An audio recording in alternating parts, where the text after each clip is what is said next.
This podcast is a Radio Mike original production. Head to radiomike.com.au to find out more. This episode of 20th Century Boy is brought to you by Radio Mike on Patreon and the Harry Potter and the Boys podcast. At patreon.com/Radio Mike, you get 2 bonus podcasts every week, the Pat and Mike Show and the TCB Overflow. And check out my other podcast, Harry Potter and the Boys, a Harry Potter fan fiction that I wrote when I was 13. Each week, a comedian joins me to read another chapter of the book. I've had Hamish and Andy's Jack Post, comedian Dilruk Jayasinghe, and Tim McDonald from the Cheat Seats, as well as our regular guest, amazing comedian and writer Sam Garlep. It's all happening over on Harry Potter and the Boys and the Radio Mike Patreon. We'll see you there. Why, you stuck-up, half-witted, scruffy-looking nerve herder. Show your move. Good news, everyone. Don't you receive onions? Welcome to 20th Century Boy. My name is Princess Mikey Organa, and this is the inside of my mind. Oh, welcome to the show, guys. Of course, it's Radio Mike here, your boy. And this is 20th Century Boy, a podcast about me, Radio Mike, writer and producer from here in Australia, just trying to make his way through life. Life's alright, guys. It's not that bad. We don't all have to be so angry at each other all the time. I'm just looking out onto my balcony. It's a very rainy day here in Melbourne. I'm recording this on Melbourne Cup Day. We get a public holiday because there's a big horse race called the Melbourne Cup. Everyone bets. And to be honest, this looks like terrible weather to be at the races. I've never gone to the races. I've never been interested in them. There's actually a growing kind of disdain for the races here in Melbourne and nationwide because of the way horses are treated and whatnot. But yeah, I've never been interested in it at all. Anyway, 20th Century Boy. It's the conversations you wish you were having, the conversations you want to be having with your friends, but you're not. So you come and listen to me for 1 hour a week in a one-sided conversation that you can't reply to. Well, you can reply. Any of our social channels, radiomikepod@gmail.com. It's Radio Mike on Twitter, radio.mike on Instagram and TikTok, or the YouTube channel where we put up short clips of this podcast that you can watch as well. So if you can't catch the full pod, just go on the YouTube channel, check out some of the clips, some of the highlights, little highlight packages. And thanks to everyone who's checked those out. The YouTube channel has been growing ever since I changed the model to just posting clips from this pod. So it's been awesome. Also, last week on the show, we were on 69 Patreons. It would have been great to stay there forever, but wow, huge results here. And I do want to do a huge thank you to our 4 new Patreon supporters since last week. Of course, you get some bonus content over on the Patreon, and it really helps to support the show, so I really appreciate it. So to Patrio Alex Ralph, Patrio Ryan Shelton, perhaps our first Patreon supporter that's a celebrity. Thank you, Ryan. Patrio Big Duff and Patrio Liam Burton. Welcome to the Patrio family. Enjoy the 2 bonus podcasts you get every week, the TCB Overflow and the Pat and Mike Show, over on the Patreon. That's amazing. From 69 to 73 patrons in one day. We are growing a lot. And just quickly, I sort of revamped the Patreon page just to explain, just changed up all the goals and everything on the Patreon. So I'm just going to view the page. And basically, we're getting to a point now. If you go and look at the goals, I just wanted to say, first of all, thanks to everyone who has subscribed. If you haven't subscribed, you're an idiot. 73 people have. But predominantly, we're getting pretty close to... I mean, it's a big ask, obviously, but if we doubled the current Patreon money, it'd start being a significant amount of money that could mean I could start devoting much more time to this pod. I already do... I've now basically, just so you know, I basically now work 3 or 4 days a week, and I try to do my content 2 days a week. But I'd love to increase it to 3 days a week. And of course, I pay Pat. So up the top here, I just wanted to say, huge thank you. And if you've been a long time listener, please consider donating for as little as $1 a month. But more on that later. a bunch of stuff to talk about today. You may have heard at the top of the show there I started with a quote from Princess Leia because on the weekend I had a Halloween party and I went as Princess Leia from Star Wars. And I wanted to tell the story behind this. I talked a bit about it on the Pat and Mike show on Patreon, but I wanted to tell it to the main pod. But It went off. It was people loved it, and it was really cool getting into costume as Princess Leia. I absolutely loved it. Posted on Instagram, which is the main thing I wanted the costume for. But it's a funny story because I actually, for some reason, I had decided that I wanted to go to Halloween as Yu-Gi-Oh! from the anime series Yu-Gi-Oh! Because I'd just been watching episodes of it mindlessly, and I'm like, I want to go as Yu-Gi-Oh! People will love that. Then I started like looking online for Yu-Gi-Oh! Costumes, like just pre-made ones, and there weren't really any. You couldn't just buy like a Yu-Gi-Oh! Wig because he has quite iconic hair. And slowly I realized my thoughts and plans to go to Halloween dressed as Yu-Gi-Oh! Probably wouldn't come to fruition. So then I was just like, oh, you know what? There's a costume store in Kew where I grew up called The Masquerade. So I went there, and the girl like serving came up to me. He's like, hey, do you need a hand? And I was like, just looking for a costume. You don't happen to have Yu-Gi-Oh? And she was like, no. And I'm like, okay. I was looking around. I'm like, what Star Wars stuff you got? And she said, oh, we got pretty much everyone. I'm like, you got Darth Vader? She's like, yeah, great. Get me a Darth Vader. She goes upstairs and gets this Darth Vader costume that is like the very involved real deal Darth Vader costume. Like cloak, straps on your leg, the box on his chest, the helmet, like so many bits and pieces you have to Velcro strap to your body. And I got halfway, the boots, I got halfway and I was just like, you know what? No, I don't want to be Darth Vader. This is too much. It was also a $400 deposit. And I was like, no. So then I said, actually, have you got Luke Skywalker? She's like, nah, we're out of Luke Skywalker because like he's really popular. We're out. And I was like, oh, damn. And then she goes, but we've got heaps of Leia. And then I'm just like, get me a Leia. And then I'm putting on these white go-go boots and the Princess Leia hair and putting her robe on and the belt, getting the gun. And as soon as I put that costume on, I was like, wow, this was the role I was born to play. Admittedly, Carrie Fisher was also born to play that role, but I really felt like Leia. And yeah, I went as Leia. And I've decided that I think Halloween moving forward, I'm going to use as an excuse to dress as a woman. I think that's a fun way to spend Halloween. Like all my costumes are going to be female characters that I really like.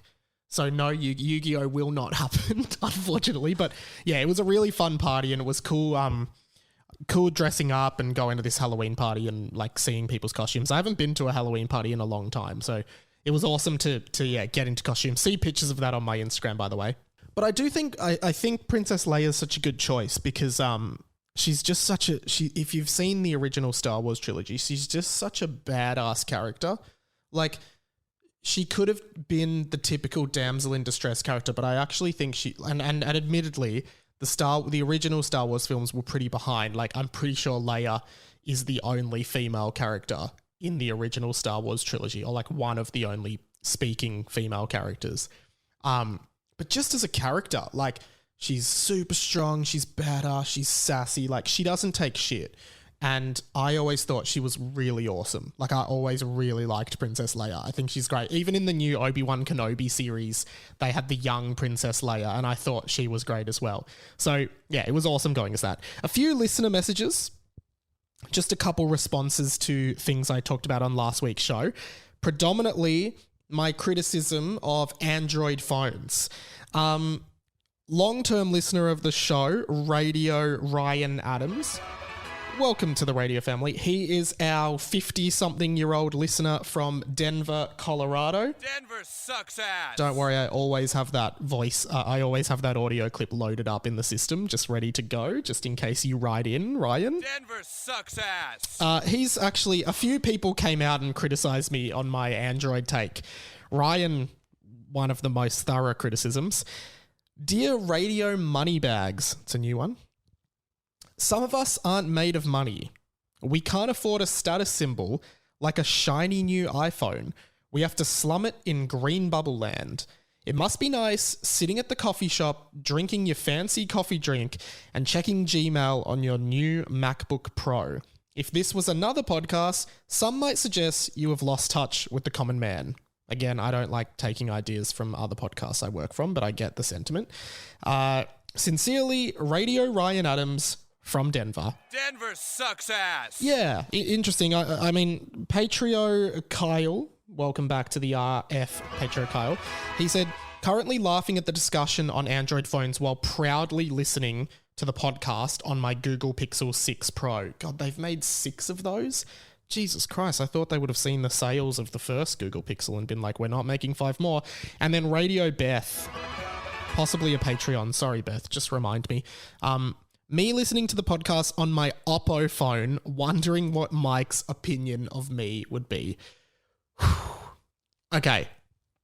I am so sorry, Beth, but anyone that has an Oppo phone, man, why? I'm sorry. Okay, I'll give Android a pass, but why would you have an Oppo? Like, who goes out and is like, you know what? I'm going to get an Oppo. Out of all the phones out there, I'm getting an Oppo. It's just, isn't it a known thing that Oppo is like a bad iPhone knockoff? Just get an iPhone, guys. I get if you want a Samsung. I kind of get if you want a Google. But an Oppo? Like, their slogan should literally be like, uh-oh, you got an Oppo. Like, that should be their slogan. Oppo. Now, in regards to the money thing, I don't think iPhones are significantly more expensive than Android phones. Maybe that's because I'm not in the market for an Android phone that I don't know how much they cost, but I don't think there's too much of a premium. I know MacBooks and Mac computers are much more expensive, but I think in terms of iPhone versus like a Samsung, I reckon you're on a similar price point. So all the people saying that I have way too much money are wrong. I don't have much money at all.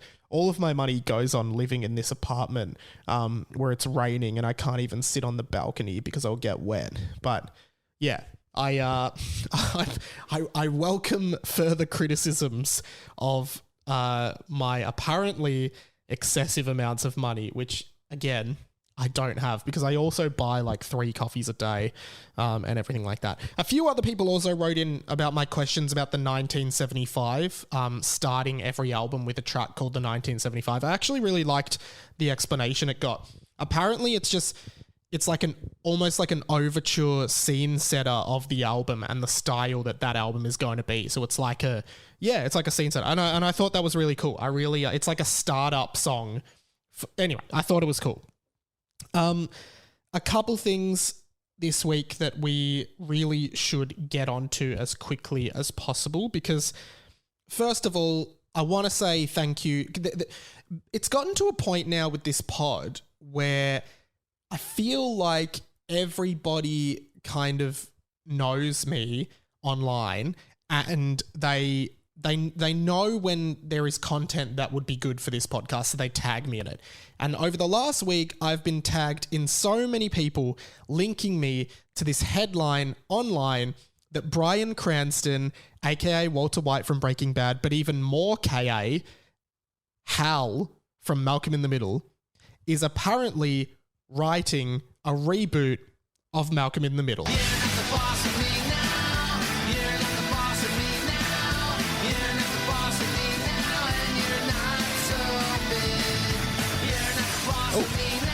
Didn't realize I had it 2 times. Let's just keep listening to it.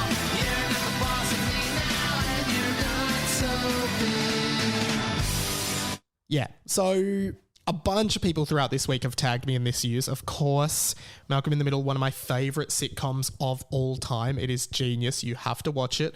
A lot of people, I think, thought it was more of a kid's show at the time, but it's a sitcom like any other sitcom. It's more of a family sitcom, but you know, one of the best sitcoms out there because it was sort of one of the first sitcoms I ever saw. One of the first sitcoms I ever saw that was live action and focused on a dysfunctional middle class family, because like the Malcolm in the Middle title spurs sort of two meanings. Of course, he's essentially the middle child. There's 4 kids, but one of Francis, the oldest kid, goes to military school. So Malcolm is the middle child of the 3 kids that live at the house. And then they're a middle class family, or probably even a little bit lower middle class. You know, you had shows like The Simpsons, and that was a show about a dysfunctional American family. But Malcolm in the Middle kind of, for me, it was just so relatable as a kid. One, because Frankie Muniz playing Malcolm was the main character, and you tend to, you know, look up to and relate to people who are similar to you. And he was like a white middle-class guy, sort of like me growing up. So I was like, oh, this is so, like, it was so relatable. I used to fight with my brother all the time. He used to fight with his brother all the time. They had quite a dysfunctional home life. And I'd never seen that in a live action sitcom before. Of course, The Simpsons, but that's very stylized, like the strangling of Bart. I mean, stuff like that's very excessive. But Malcolm in the Middle was just so much more like real and kind of sad at points of like how these boys were kind of expected to live. Like they shared beds with each other. They didn't have that much money at all, so they had to like budget. Their parents were like totally crazy. And it's a really good show. So a lot of people, you know, since every show when it ends, you know, within 5 years, within 3 to 5 years, there's always this thing of like, oh, they're doing a reunion now. There's going to be a reunion. They're getting all the cast back together. Friends feels like the main one they do it with, and they finally did that Friends reunion special, which wasn't an episode. It was just like the cast coming back to the set and talking, and like a documentary style kind of thing. And you know, Seinfeld used to get it a lot, but Larry David and Jerry Seinfeld were just flat out refusing to do it. And then Larry David, in his show Curb Your Enthusiasm, one of the storylines for like season 6 or 7 of the show was that Larry was writing a Seinfeld reunion and they were shooting it, and that was like essentially what the Seinfeld reunion sort of was, because all of the original cast were in that and played along with it. Very funny if you like Seinfeld. And yeah, I guess it's that whole nostalgia thing I've talked about on the pod before, where it's like, oh, what are those characters up to now? What are they doing? What have they been up to? What are they like as adults, or what are they like in their 40s and 50s? Like that kind of thing. And I totally get that. Like rebooting something is really fun. But when it comes to Malcolm in the Middle, one, I would love to see a reunion, especially because a lot of the actors in that show haven't really done much since Malcolm. So it would just be good from that front to see them act alongside each other again. Like the actor who played Dewey, I don't think I've seen him in anything since Malcolm, same as the actor that played Reese. Obviously Bryan Cranston's huge, and Frankie Muniz is still like a relatively well-known person, but he doesn't really act. But I think it would be cool. And Bryan Cranston is, but the point is, for years they've been saying, yeah, we're going to do it. Eventually, we'd all love to do it. We're going to do it. We're going to do it. And every few years, you start getting headlines like the one everyone's tagged me in this week, where it's like, Bryan Cranston's writing it, it's happening. But then you kind of read the article, which I don't know if many people who tagged me did, but you read the article and you're just like, it just says, oh yeah, Bryan Cranston has some ideas and he's writing them, but no one can agree on timing and everything. And it's not, it might happen and we're talking about it, but we're not sure. I think with something like Malcolm, it seems like the actors are pretty close. Like they still know each other, like vaguely, they still communicate. So it wouldn't be out of, like, I wouldn't be surprised if it did happen, but in the articles, it doesn't confirm that it's happening. It's not a, yes, this is happening. It's just like, yeah, he's got ideas for it and he's writing them, but it doesn't mean it's going to happen, and who's going to commission it. And I think, like, this is really funny because I feel like we are at this point as a society where people now just do read headlines that are designed for clickbait purposes to get you in to see ads. And they just read a headline and you're like, oh, what? And I think most people who tagged me in that article just tagged me. Like, nothing against it. I do it too, but they just saw it and tagged me. But no one actually went in and read that there's literally no plans to do it. No one has actually committed, funded, started production. It hasn't started production. You know, it's all just... And I guarantee you in another year, the same thing will come out because every time Frankie Muniz does because I really like him, I follow him. Every time he does a podcast interview or anything, people say, hey, are you doing a Malcolm in the Middle reunion? And he's like, oh yeah, we're talking about it. Yeah, we've talked about it. We want to do it. And that's all they say. So I guarantee you it could happen, but yeah. But it's also sometimes I do think, why do you need that? But then I am a sucker for that nostalgia factor and I'd definitely watch it. So I suppose in that case, I don't really mind. But yeah, I think it's really, just on a side note with that, I do think people it is so crazy and damaging now that people just read headlines and go, oh, that's truth. All you have to do as any media organization is just put a headline out there, share it around socials. People don't even read it. And then you get, I guarantee you, someone say, oh, I heard they're making a Malcolm in the Middle reunion. It's well, no, they're not. You just saw a headline that said that, and it's not that. And obviously it's not a big deal when it's Malcolm in the Middle, but it's political headlines and any kind of trial or crime or anything whatsoever. All you have to do is put a particular headline out there, and suddenly it just becomes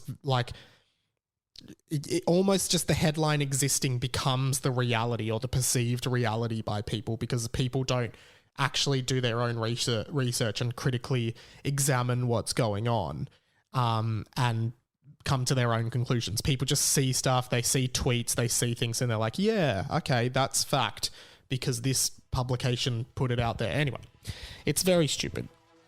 But I would be very excited to see a Malcolm in the Middle reunion come back. 20th Century Boy will be right back. Excuse this interruption, teachers and students. If you're getting to the end of 20th Century Boy and you're feeling a little bit disappointed that there's no more content for another week, then jump on the Patreon. Patreon.com/Radio Mike, as little as $1 a month or a little bit more. You get access to 2 great bonus podcasts every week. The TCB Overflow is up right now and continues on from 20th Century Boy. And the Pat and Mike Show is out every Friday, where producer Pat and I deep dive on a topic from this show, talk everything behind the scenes of 20th Century Boy, and recommend the books, movies, games, music, and TV shows we've been loving that week. It's all happening over on Patreon. Patreon.com/Radio Mike. We're up to 73 patrons now. Let's get to 100. Honestly, if you're not on the Patreon, you're a bit of a loser. That's the new tagline for my Patreon. Let's get back to the show.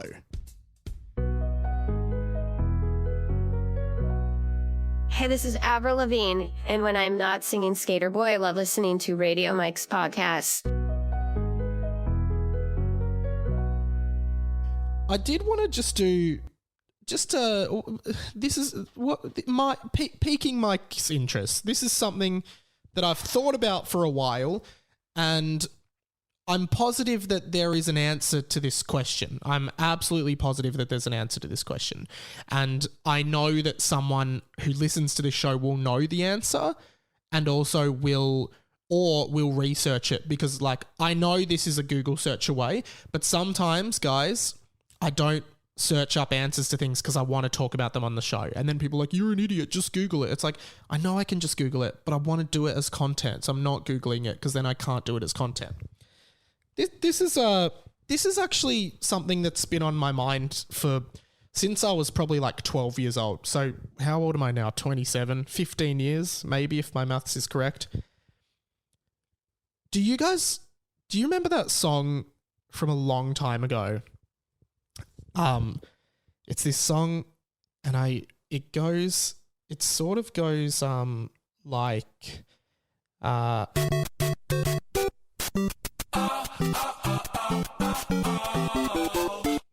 no, sorry, I was just padding to try and find that grab, and that wasn't even that funny. But that's not the song. This is an actual thing. This isn't a joke. Do you guys remember that song from 2007 called Destination Calabria? Destination unknown. It's Destination Calabria by Alex something. What's his name? Alex Greedo? Why am I thinking Greedo?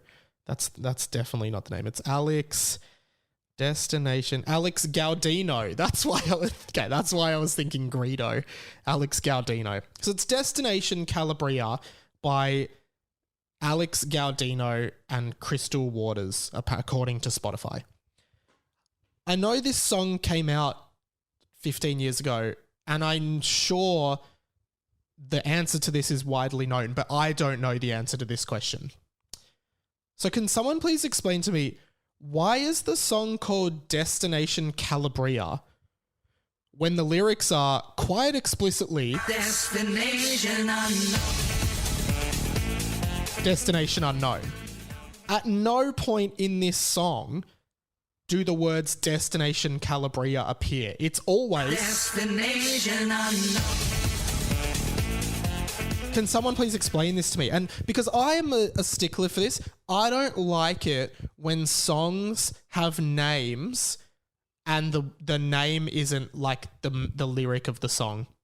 I don't mind if they're like clever and crafty about it. Good example, The Cave by Mumford & Sons. For example, The Cave by Mumford & Sons. Remember Mumford & Sons? That song's like, the chorus is like, I will hold on hope and I won't let you choke on the noose around your neck. Okay, title for that song could have been like Noose or something like that, but it's not. It's The Cave. And you're like, why is it called The Cave?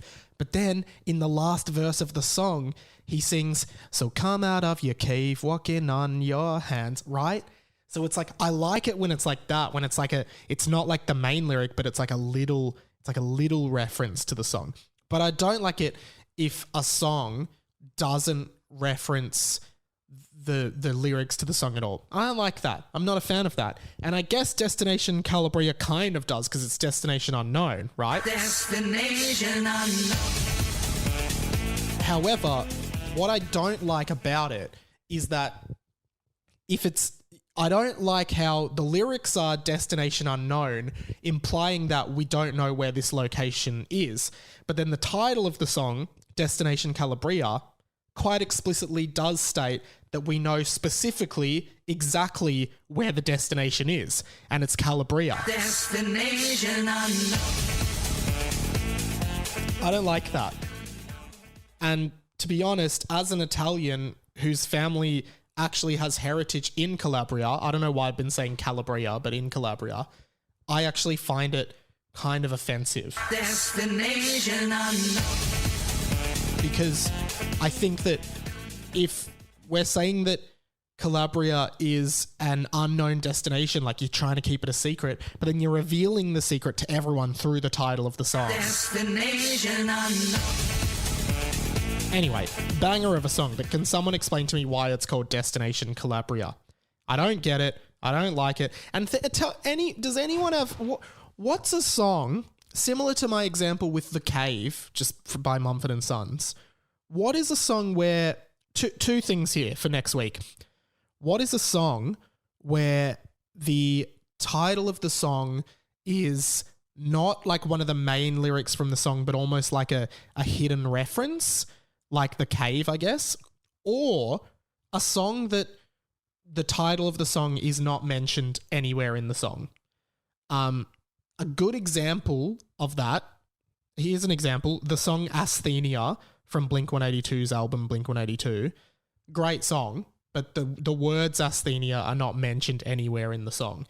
That being said, one thing I do like about that song title is that the word asthenia means an abnormal physical weakness or lack of energy, and that whole song is kind of about that, but it just never says asthenia. So, you know, maybe I'm coming around on those songs. But yeah, send them in. I also asked last week about songs that have the same name as the artist. For example, I mentioned that Amy Shark has a song called Amy Shark. Green Day had a song called Green Day. And the 1975, of course, have several songs called the 1975. Radio, Michael Lay, longtime fan of the show. Thanks, Mike. He said, I've got you covered, RM. He commented on the YouTube video. Please feel free to do that, by the way. Keep the conversations going. He said, Iron Maiden have a song called Iron Maiden. Black Sabbath have a song called Black Sabbath. And Motorhead have a song called Motorhead. So there's 3 examples, all in the kind of like the hard rock space. So that is quite interesting. And yeah, keep the conversation going, guys, anywhere on social media. Tweet about the show, Insta, DM me, comment on any of the videos you see. I would love for all of you to do that. I've spoken a lot over the years on this show about horror being my favorite genre of movie, which seems to be a bit polarizing for people, but personally, I love horror movies. I just like that a movie, I never really get scared of them. I just like feeling like a little bit unsettled, but I never get when I was a kid, I was scared of everything. I'd get nightmares and stuff. Now I'm just like, oh, that's cool. And I just like the genre. I think often even a bad horror movie can sometimes be really fun to watch just because it's bad and cheesy and terrible. But there's a movie that I think that I might like. Is this movie that I think you like? Thanks, Vance Joy. I mean, I have to watch this, but I saw these articles online about this new movie called The Terrifier 2. It's a slasher horror movie about a clown killer kind of thing. A killer clown, rather.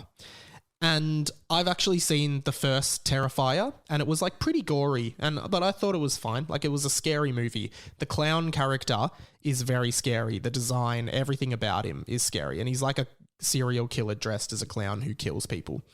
But I saw a bunch of articles about the Terrifier 2, which is out now. And I just wanted to read some of this out. This is from the Wikipedia article. Following its release, there were several reports of viewers vomiting and fainting during their screenings of Terrifier 2, with one instance allegedly having emergency services be called. Speaking on the audience reactions to the film with Entertainment Weekly, director Damien Leone, classic Damo, remarked, "Listen, I would have loved to have a couple of walkouts. I think that's sort of a badge of honor because it is an intense movie. I don't want people fainting, getting hurt during the movie, but it's surreal."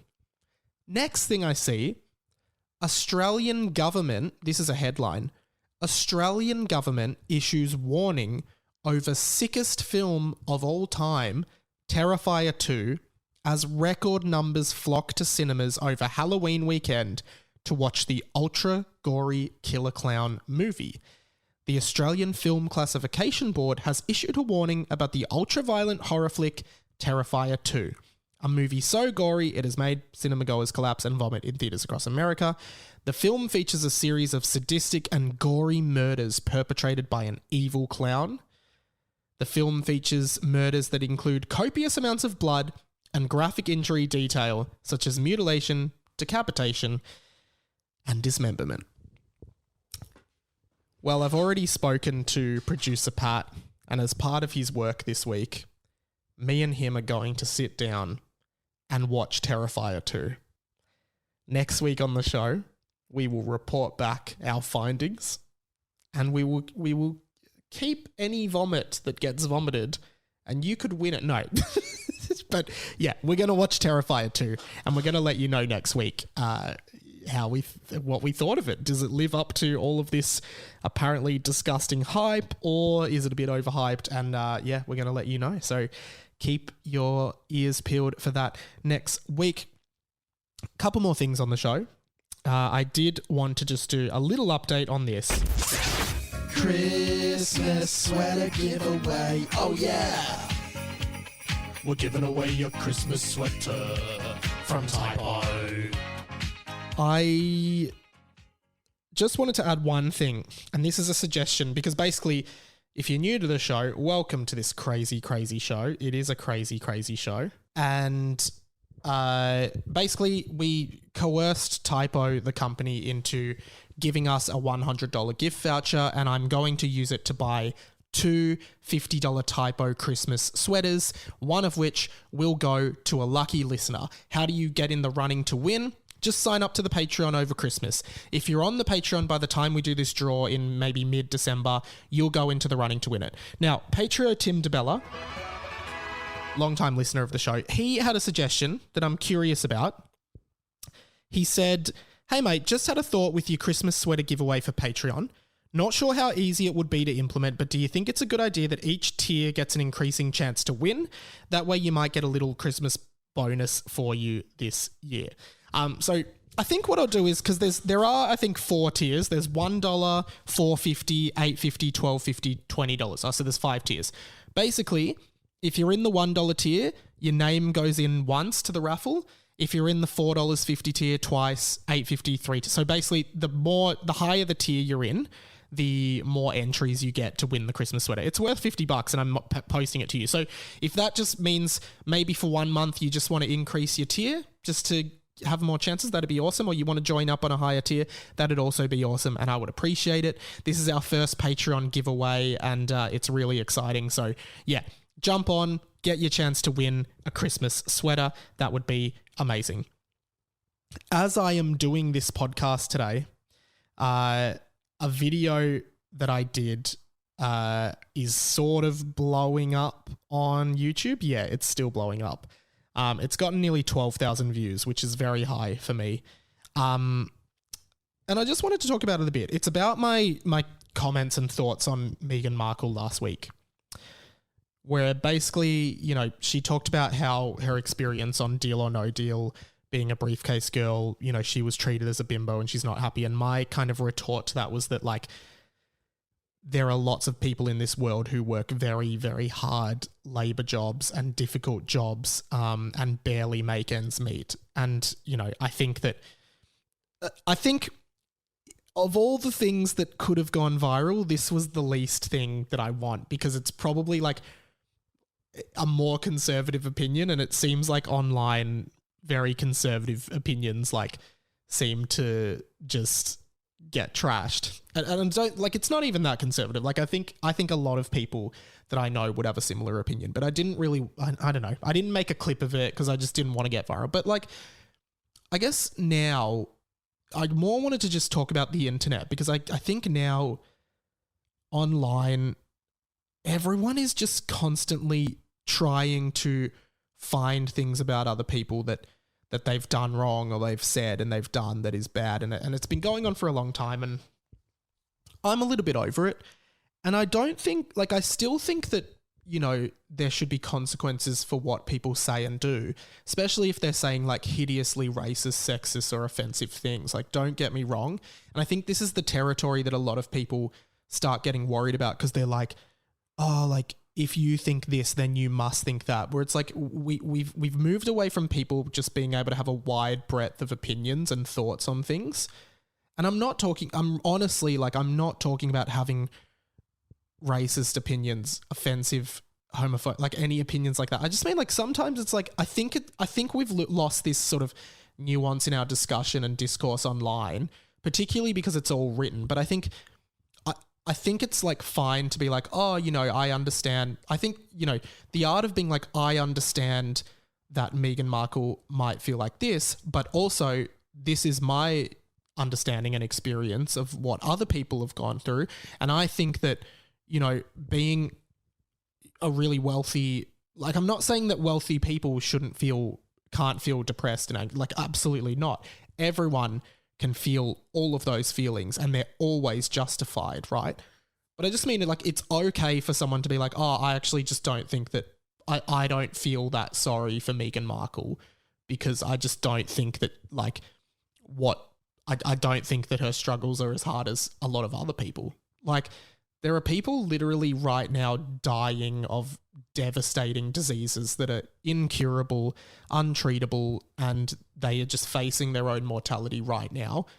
And I think that there are, like, much bigger issues in the world than having to be a deal or no deal person. Like, I really do. And I think if you were facing your own mortality because of a terminal illness, like right now, you probably wouldn't, and I'm not, obviously, but sometimes I think about my dad, who had cancer when he was, like, probably my age, had throat cancer, and, like, was definitely staring his mortality in the face. Now, thankfully, he survived, and he's lived he's lived another, 25 years, 30 years now. But I guess sometimes, like, my dad kind of sometimes has a very hard stance on life. It's just like, you know, you just have to keep going. Like, you just have to keep going. And I think sometimes that can be a bit hard, but then I'm also like, well, this is a person, this is a human being who literally was staring death in the face when he had 2 young kids. And he's like, and probably was like, oh shit, I don't think anything that I've worried about in the past really matters now that I'm possibly going to die with these 2 young kids and leave them without a dad. And I think I acknowledge that there are tons and tons of issues in this world. There are tons of issues that I wish I could change, but I also think that, like, and I'm really trying to draw a delicate line here, but I just think that there are, like, sometimes I think we just have to enjoy what we do have in life. And I acknowledge that I have a lot more in life probably than a lot of other people. You know, I'm white, I'm heterosexual, like I'm sexually attracted to women, which is, you know, I guess the societal norm in inverted commas. I'm able-bodied. I am, like, reasonably fit, and I'm reasonably intelligent, and I'm male, right? All those things work in favor of my privilege, and, you know, maybe that means my opinion on these matters is moot, and that's fine. But I guess it's just I just think about, like, you know, people are just so quick to get into these enormous arguments with each other about their perceived wrongdoings. And I think deep down, not everyone, but I think most people deep down do care about other people. I think most people are sometimes really scared, particularly when it comes to political issues and stuff like that. And then a lot of people do kind of harass other people for having different opinions to them, which I don't think is good. And that's one of my key learnings from this year, I think, has been, I think I said this earlier in the year, but it's like, you can't make other people behave how you want them to behave, or think how you want them to think, or think what you want them to think. You can't do that. It doesn't work, for one, and 2, you'll just end up unhappy. I think in life, sometimes you just have to learn to, like, accept and understand other people and try your very best. And I don't know why I'm talking about this, but I just thought it was worth talking about because I've just noticed it a lot online, and it makes me depressed, to be honest. But yeah, I've mumbled a lot, and I'm not going to make this a clip, but just, yeah, I just thought it was worth saying. Let's finish up the show with this. The plug. A few things to plug this week. The main one is, of course, the Patreon. I've done a bit of plugging so I'll keep it short. Patreon.com/Radio Mike. Little as $1 a month. Jump on for your chance to win the Christmas sweater. Jump on for the TCB Overflow podcast. It's up every time this podcast is up. The Overflow is up waiting for you on Patreon as soon as this ends. And the Pat and Mike show every Friday. This week, Pat actually talked to me, because I wasn't across it. Pat talked to me about a lot of the Kanye West drama that has been going on recently. And it was really insightful. Pat is just doing such a great job on that show, so I wanted to give him a public shout out here. Well done, Pat. I mean, look, I've been following him for a couple of years now closely, and him having outbursts and stuff isn't anything new. I remember back in, I think it was 2019 or 2020, and I was like watching live. I was like refreshing my Twitter to see like kind of going like a massive rant. Like every like there was like a new tweet, and he was calling people out. And it's like, oh, the underground, they don't know. Like, sorry, the people don't know. Because he's in like conspiracy theorist level now. Like, it's just unbelievable how wacky it is. As well as that, Harry Potter and the Boys still up every week. It is awesome. Sam Garlip is back this week, and that podcast has just randomly started growing a lot. Like, I'm looking at the download numbers and they're just getting bigger and bigger, like starting to outgrow this podcast, which kind of annoys me because this podcast was the original podcast I was doing. But I realize there's a totally different audience for Harry Potter and the Boys, but I'd love for you to go over if you haven't already. Sam Garlip, funnily enough, had a really interesting story about his girlfriend and Kanye West as well, another Kanye story. So I thought I'd just give this as a teaser. If you like Kanye and you want to hear this story of someone who had first-hand experience with Kanye West, take a listen to the whole podcast. Kanye found her Instagram and was like, I want that artist to do something for Kim's birthday party. Wow. Anyway, one day he's like, we'll go on the helicopter tomorrow. So then got up really early. They went like 45 minutes in a helicopter to a random canyon. Canyon West. I'm not sure. Yeah, not sure if it was the Grand Canyon, but they flew to a canyon. They all got out, like his team and Kanye, whatever. And they all stood there, freezing cold in the middle of the morning, and he just ran around the canyon. He just ran back and forth. No. I'm not fucking joking. He just ran and ran, like just being free, being his free self. Yeah, go hear the full story. It's very, very funny. There's a bit more to it than that, but yeah, go listen to that. Over on the Overflow this week, I've got some big news. So if you want to know that first, go sign up to the Patreon. And as always, just all the other stuff. My 3AW segment are here in Melbourne, 3AW at 1:45 p.m. on Thursdays. Catch you then. And I think that's pretty much it. This is Princess Mikey Organa signing out. You scruffy looking nerf herder.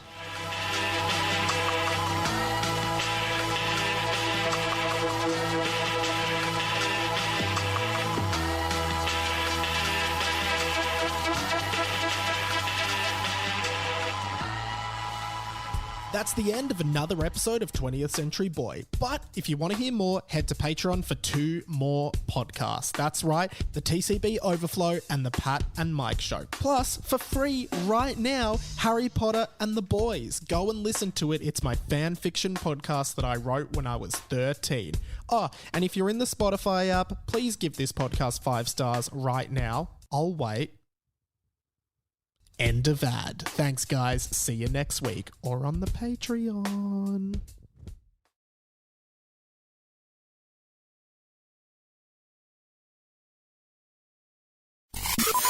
This podcast was a Radio Mike original production. Head to radiomike.com.au to check out all our other content, stay up to date at radio.mike on Instagram, and get in touch, radiomikepod@gmail.com.